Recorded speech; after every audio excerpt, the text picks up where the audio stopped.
Hey guys, welcome back to the bench. So, we're working on the Axial Rubicon here, and this is the 4-door RTR version that we're doing an upgrade series on. I think I already told you that in this first stage. And today we're going to do stage 2. And what that means is, if you remember in the stage 1 video, link below, we actually added the 4-link truss from Axial onto the front axle, and we kept the servo on the front axle. Remember that? So that we could run all the factory components on the frame and still get a 4-link in the front and get rid of that 3-link Y jobby that was on there. So that's out. Now we're going to go to stage 2. And in stage 2, what we're doing is getting rid of the steering servo on the axle and moving it to the frame. That's the first thing. We're going to add a Panhard kit. That's the second thing. And we're going to add a 3-link in the front with the proper 3 straight links instead of the Y. So that's the third thing. And we're going to use a Rock Beach Customs link set on the steering to give us the full throw and the proper kind of strength we're going to need in the front end. So there's the 4 things we're going to cover today. And I already took the liberty of tearing apart the rest of the truck so I could show you what's going on. We're about halfway through the process, so it'd be really easy to see the parts and where the parts are going to go. So, we'll start with that. Get rid of the body here.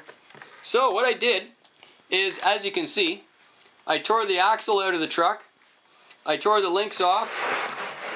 There's the axle already modified. And what this is the bare frame with the bumper mount off, and the front frame brace off. That's a goner. I took the 4-link axle truss off of the drive axle in the front. I also took off the servo plate off, and I cut off these little tabs. This is the steering post that was on the axle. So as you can see, I chopped off the 2 posts. This one here, after I chopped it off, I realized there was a hole right into the axle, so I plugged that with a screw that was left over from the steering. Okay? So, and then on this side, when I took the truss off, there were 2 holes right here. I used the other 2 screws from the steering servo bracket to plug those 2 holes. So what I've actually done is just reused a bunch of stock hardware and clogged up some of these holes here so that the axle doesn't get some dirt and sand and junk and water and whatever else in there. And it's just a bit of a help to make sure that we're going to get the best kind of response and longevity out of it that we can. So I've taken all that off. There's the factory steering link from the servo. Took that off. This is the one from the drive axle, from the 2 knuckles. Took that off. And now all of these parts, oh, one more piece. You remember these? This is the bottom radio bracket, the radio box bracket. And there's 2 of them. One of them is right over here. Let me get the drive shaft out of the way. See this little bracket right here? It bolts on the bottom of the radio box. That one stays, and you have to take off the one that was right here. There's one there, and there's one right here, which I've now taken off. And I have to take that off because the 3-link goes right into that space. See that right there? So you got to take off this little radio bracket, otherwise you have a clearance problem when you get full travel. So now that I got all this stuff off, let me just get this out of the way here. Bow, bow, bow, bow, bow, bow. Goodbye, parts. So I got all that out of the way, and the first thing that I did, after I got all the stuff out of the way here, is I installed the steering bracket. So this is the servo bumper mount that is part of the stage 2 kit. It's also available separately on GCM Racing. It's also already part of the SCX combo kit. The SCX combo kit, as you probably already know, has a motor mount for the front and a center transfer case and a servo mount, and you can order that from gcmracing.ca, as well as a whole bunch of the dealerships.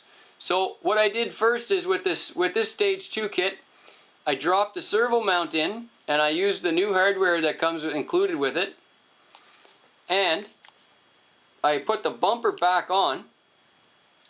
Now the bumper posts here are actually too long by about 10 millimeters, and I actually just cut one hole off. That was it. So the bumper has a whole bunch of holes in it for mounting into a different position, so you can pull the bumper out or push the bumper in. And all I did was I cut off the last hole and the little bit that was sticking out after the last hole. I cut it off right at the last hole, and then I dropped it right back on and put the 2 pieces of hardware back in that came stock in the plastic mount. Done. It's a direct fit. It's a perfect fit. All you got to do is trim the back of the shaft off, the body mount or the bumper mount post. You'll see it as soon as you get it. When you put it in here, it can only go so far because the servo's in the way. So it's pretty easy. Snip, snip, done. Then you'll also notice in the kit that there's these little, see these little white nylon spacers here? There's 2 there. And there's 2 on this side, right there. The servo actually sits on it. See that? So when you assemble this, put the stock servo back on, and put the servo on the spacers, and then screw it into the bracket. That way, the servo horn is perfectly level here with the frame, meaning that when you have full compression, your steering will come exactly up to the bottom of the frame, and you'll have no clearance issues, no problems whatsoever. So this is the ideal mounting. Now if you happen to have long shocks, you can actually take the spacers out and drop the servo to give you an ideal steering. So I gave you the spacers in the kit in order to make sure that if you have a stock suspension setup, which I'm using because it's an RTR, then these are the spacers you'll want to install under the servo. There's 4 of them, and that's where they go. Very simple. I could draw you a piece of paper instructions, but you know what? I think the video is even better because you get to see how it works, and they're easy to tell what's going on there, and you can see the horn right underneath here. It's nice and flush with the bottom of the frame, and that's what you want to have, so when the suspension comes up, you got no clearance issues. Now, the next thing that we did is we installed the Panhard bracket. You can see it right there. Now this bracket has 2 holes on the sides, and we only used 1. It might seem like, why would you do that when you have 2? You could have put 2. There's enough hardware to put 2 brackets, but you know what? The fact is, with the stock servo on here and all of the type of driving that we have ever done, this Panhard bracket does not move at all with only 1 bolt. And I know that might seem incredible, but the fact is, you put the nylock nut on the inside. I'll show you. See the nut right there, silver nut? That goes on the back of this attachment bolt right here. And that bolt jams this bracket right onto the frame rail right here. Doesn't move. That's all I can say, man. It doesn't move. If you really want to add the second hole, then there's a 1/8 inch hole already in the bracket right there. You can stab your drill through the frame and add the second piece of hardware. All the hardware comes with the kit, so it's there if you want it. If you don't want it, you don't need it. If you don't have a power drill, you don't need it. You can do this like this. It works perfect. Don't worry. The only thing you need to do this kit is the Allen wrenches that come with the truck, and you need a pair of side cutters to snip off some of the plastic parts on the top of the axle. Otherwise, everything is there, so you don't need a power drill to do this. Now, that's how the bracket goes on. It goes on this side, which in America is the passenger side. It's the right-hand side of the truck. The Panhard bracket goes on the right side of the truck. Got that? Okay. The last thing to do on the frame is install the 3rd link. This is the one right here. The Y-link used to bolt on to here and here, these two positions right here. Well, the Y-link is gone. We're up going to stage 2 now, upgrading, so the 4-link is also gone. The 4-link used to mount here in 2 positions. So what we did is we took out the top 2 links. We replaced it with this new 3rd link. This is the 3rd link that will go straight across to the front axle truss. You'll see that in a minute. And that link bolts on to the same position right here that the 4-link top did. So all stock positions. Now, how are you supposed to know which link goes where, blah blah? You get this kit full of links and I don't know which goes where. Well, it's all right here. When you get the kit, it'll show you right here. This link goes here, this link goes here, this link goes here. They're all measured out in millimeters, so all you got to do is just take your tape measure and have a look and say, oh, okay, I need a 130 millimeter link. Measure it up. Boom, there it is. Install that link in that position. There you go. It says right there which one is for which. Very easy. Now, we're done with the frame right now. That's it. You've got it all in. The original servo is back on the truck. The servo mount is on. The bumper's back on. We added the Panhard. We added the 3rd link mount. The rest of this activity for stage 2 is going to go onto the axle. I'm going to show you that now. So, here's what's going on with the axle. You can see we cut off the 2 top posts. Very simple. Get your side cutters, snip, snip.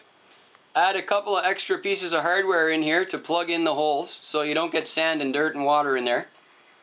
And then, you already know this, but with the stage 1, we added the Rock Beach Customs links. These are the lower links. They're still attached to the axle. We just pulled them off of the skid plate here with the 2 pieces of hardware. And then because we snipped off these 2 top mounts here for the servo, where the servo mount used to go. Remember, this used to sit on here like this, right? Well, those posts are gone. So what we did is we put the Panhard 3-link bracket from GCM onto the top of the axle. In the stage 1, we actually took this piece right here and we installed it right there on the axle. You'll remember this from stage 1, right? We installed this 4-link bracket in this position. Well, now we took that off and plugged in the holes and we installed the 3-link instead. So these 2 same screws right here that go all the way through the diff case, these 2 screws right here in the indents in the diff case, those go through again, same screws, into this 3rd-link bracket. And there's a side hole on the 3rd-link bracket right here.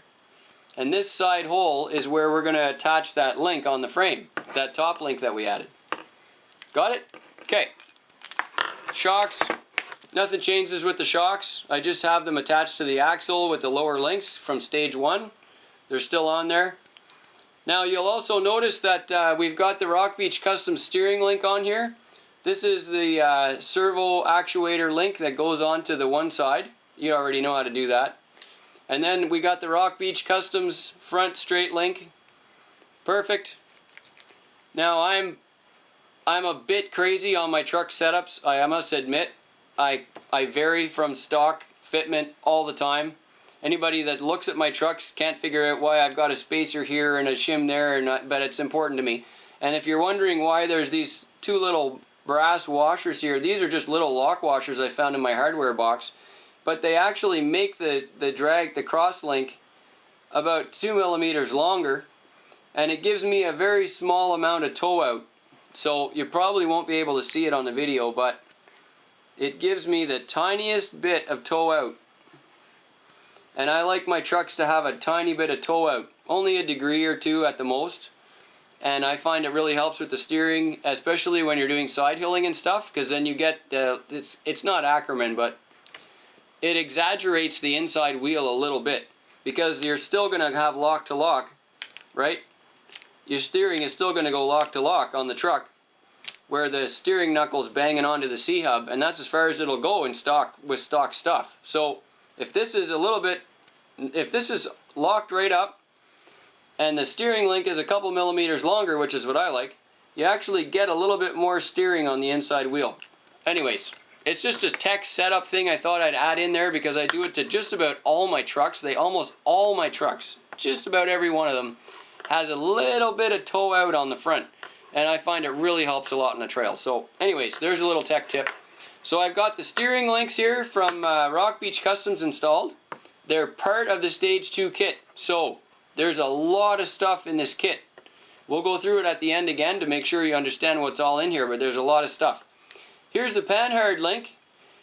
This link is designed with a bend in it, and you'll notice right here that the link is actually not straight. Check that out. You might be able to see it better from this side. See that? So the Panhard link is actually bent, and the reason for that is because when it's in full compression, it has to go around the axle pig. See that? When the suspension drops, it's fine. There's a straight line. But when the suspension is fully compressed, you actually have to get the link to go around the axle pig. See that? There you go. So it's straight up top, a little bend here, and that's how it's installed. You install it with the short side down on the axle and the long side going towards the frame. Cool, got that? Okay. Now, if you have any questions about the Panhard kit, basically there's another video I'll link below, which is a Panhard installation we did on the Dingo upgrade. There's a lot of information there, but the essence is still the same. I want to show you what you got to do here. It's so easy. This is the axle bracket right here, this flat, funny looking sort of star-shaped thing. This bracket fits right between these two tabs that mount the suspension link and the shock. Okay, it fits right between there, and I'm going to just pan this thing around here a whole bunch of times so you can actually see how it fits on the axle. See that? There's screws come in from the top to attach the top piece to the bottom U channel, and the bottom U channel goes down and all the way around, and it goes right up between the shock mount tabs. See that? And then the top piece bolts on with these 4 little bolts, and you stick the Panhard link on there like this. Okay, so that's how this works. And it goes, the Panhard link bolts on behind the bracket. So what you've got here is, you can see that, I hope. The bracket is on the axle here, and the screw goes through from the front towards the bracket, then into the rod end, and then you put the nut on the back, and that's the alignment so that the Panhard rod sits nice and straight on the Rubicon when we go to install this, which is what we're going to do right now. I'm going to drop this thing right into the frame. It's super easy. This is the assembly that you should have right now in your hand if you're doing this kit with the video. And I'm going to go and drop this right into the truck. It's really easy, and it'll take me like 2 minutes, so here we go. Alright, I'm going to get my frame, stand this thing up here so I can assemble it. First thing I'm going to do is get the links up, the shocks down, and I'm going to install the drive shaft. The 2 halves of the drive shaft have to fit together here. I got to do that first, because if you forget, then you're going to have to take something apart again. Now the first thing we're going to install is actually this 3rd link. Remember this top link that we already installed on the frame? We're going to install this right here onto this side hole. That's the first thing we're going to do. So there's a piece of hardware that comes with that, and everything is really easy to get. We're going to put the screw through the rod end, put the rod end up to the top link bracket, and then that thing just goes right in there like that.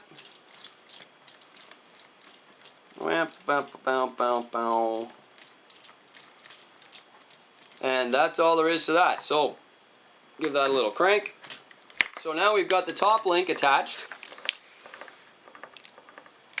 See that screwed right onto the Panhard bracket there, to the 3rd link bracket, and the axle is assembled right now. So now what we're going to do next is install the actual Panhard cross link, this bent one here, I'm going to attach it to the rearward side of the frame bracket. Okay?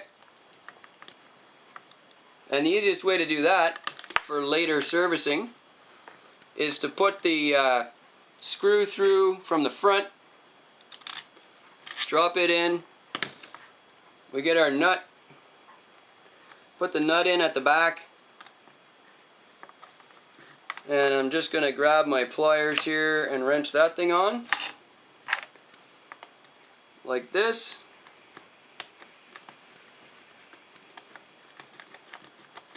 All of these of course come with lock nuts, so you'll have no problems with hardware falling out later on. So you see that? We've got this Panhard crossbar mounted to the back of the bracket. Right there. Right behind the bracket. Okay? Good. The next thing we're going to do is install the bottom links. The bottom links here go into the stock positions right on the SCX skid plate. This is where they were before on the original kit. This is where they are on the stage 1. This is where they are on the stage 2. And as far as I'm concerned, it's having the links mounted onto the skid perfectly good. The geometry's fine, no complaints. We'll just leave it alone. So all I got to do is reinstall these 2 screws here and get those on. Just take me half a second. I'm going to drop these together like this. Now I've heard a lot of guys say they've got these little 4.8 volt little power screwdrivers. I kind of like the idea of using a little power screwdriver, and then you can put one of these Allen wrench jobbies in there. The only problem with that is when you're screwing into plastic with the power tools, you really can't tell where the bottom is, right? Because the power tool will go 2 or 3 or 4 turns before it starts to drag. And by then, you've either stripped out the plastic hole, or the screw's been buried deep inside the screw hole, or I don't know, I think there's a couple of problems with that. So I try to stay away from the power tools, especially when I'm doing the plastic parts. It's up to you. If you think you got a handle on it, go for it. Now, so we've got this actually linked up now. As you can see, we got the bottom links on, we got the third link on the top, we got the Panhard link on there. I'm exaggerating this, of course, because the shocks are off, but you see what I mean here. So this is all attached, right? Good. I'm going to reinstall the shocks. Shocks are super easy. I'm using all the stock hardware. I'm going to mount my shocks into the back hole on the shock tower. Why the back hole? Well, why not? If you lean them back just a little bit, it gives them a little bit of leverage. It makes sure that you have no clearance problems with any of the other components, and there's lots of room on the truck to put them in the back, so I put them in the back hole. That's my favorite spot.